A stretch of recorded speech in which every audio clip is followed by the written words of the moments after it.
উপজেলা পরিষদ মাঠে সমস্ত দলের নেতাকর্মীরা সমবেত হয়েছেন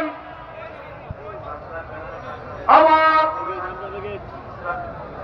নিজের পক্ষ থেকে এবং বাংলাদেশ জাতীয়তাবাদী দল বাংলা জেলা শাখার পক্ষ থেকে আপনাদের সকলকে জানাই অভিনন্দন এবং শুভেচ্ছা। প্রিয় শ্রীপুরবাসী, আপনাদেরকে শুধু কয়েকটি কথা বলতে চাই। আমার অনেক ইচ্ছা ছিল আপনাদের আজকের এই দিনে আমাদের আগামী রাষ্ট্রনায়ক তারেক রহমানকে লাইভে আপনাদের সামনে আনা। গত 4-5 দিন আমি 2 বার তার সাথে কথা বলেছি। উনি চেষ্টা করেছিলেন আপনাদেরকে লাইভ করার, কিন্তু দুর্ভাগ্যক্রমে ওনার আজকে প্রেস ক্লাবে একটি নাপি দীর্ঘ বৈঠক থাকার কারণে উনি পারেননি। এই জন্য আপনাদের কাছে উনি দুঃখ প্রকাশ করেন না। আমরা আগামী রাষ্ট্রনায়ক তারেক রহমানের নির্দেশে এই শিল্পে আমরা জমা হয়েছি 7ই নভেম্বর উপলক্ষে সেটি একটি র্যালির মাধ্যমে শেষ করব। তাই আপনাদেরকে কিছুক্ষণ ধৈর্য ধারণ করে এই র্যালিটি সবাই অংশগ্রহণ করার জন্য অনুরোধ করছি। আপনারা জানেন 7ই নভেম্বর কি জিনিস।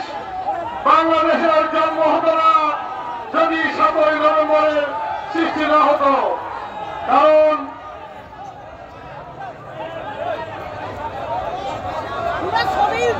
আপনারা জানেন দেশ স্বাধীনের পরেই চরম অরাজকতার কারণে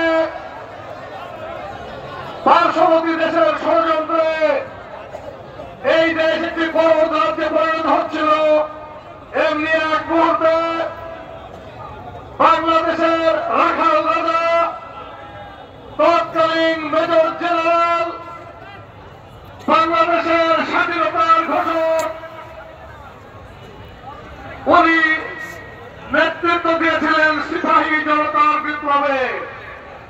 সেই মহান নেতা 7ই নভেম্বরের বিপ্লব সাধন করেছিলেন বলেই আজকে এখন পর্যন্ত বাংলাদেশের অস্তিত্ব এবং স্বাধীনতা টিকে রয়েছে। আপনারা বিশ্বাস করবেন ইনশাআল্লাহ আগামী দিনে তারই যোগ্য উত্তরসূরি শহীদ জিয়া এবং খালেদা জিয়ার যোগ্য উত্তরসূরি আগামী রাষ্ট্রনায়ক তারেক রহমান এদেশকে গড়ার জন্য যে ডাক দিয়েছেন সেই ডাকে আমরা সবাই সাড়া দিয়েছি।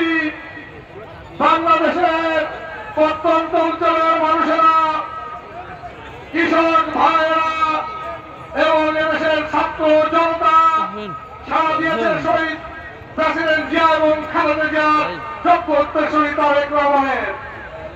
আগামী দিনে রাষ্ট্র বিনির্মাণে উনি যে পদক্ষেপ নিবেন তা উনি 31 দফার মধ্যে বর্ণনা করেছেন এবং উনি মাঝে মাঝেই সকল মিডিয়ায় বিভিন্ন সময় উনি সরব ভূমিকা পালন করে আমাদেরকে নির্দেশ দিচ্ছেন। আমরা আজকে সারা বাংলাদেশে 7ই নভেম্বরের যে তাৎপর্য এবং যে কারণে সৃষ্টি হয়েছিল সেগুলো আমরা সবাই জানলেও নতুন প্রজন্মকে এই দিনটিকে স্মরণ করিয়ে দিতে চাই এবং এই প্রজন্মের সাথে নিয়ে আমরা একটি র্যালি করে শ্রীপুরের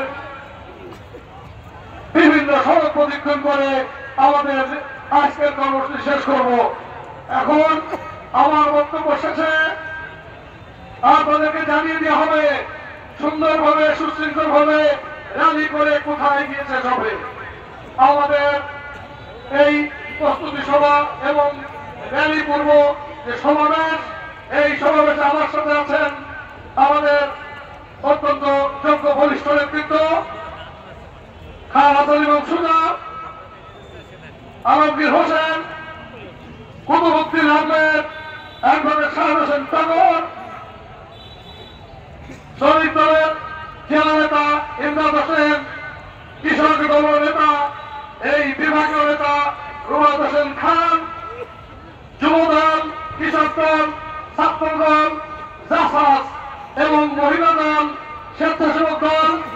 তাঁতি দল এবং মৎস্যজীবী দলের সকল পর্যায়ের নেতৃবৃন্দ, আপনাদের সবাইকে ধন্যবাদ দিয়ে এই র্যালিতে সুন্দরভাবে অংশগ্রহণ করার আহ্বান জানিয়ে আমি মাইক দিয়ে দিচ্ছি আপনাদের সকলের এই অঞ্চলের প্রাণ প্রিয় নেতা, যাকে আপনারা সবাই ভালোবাসেন, সেই বদরুল আলম হিরোকে।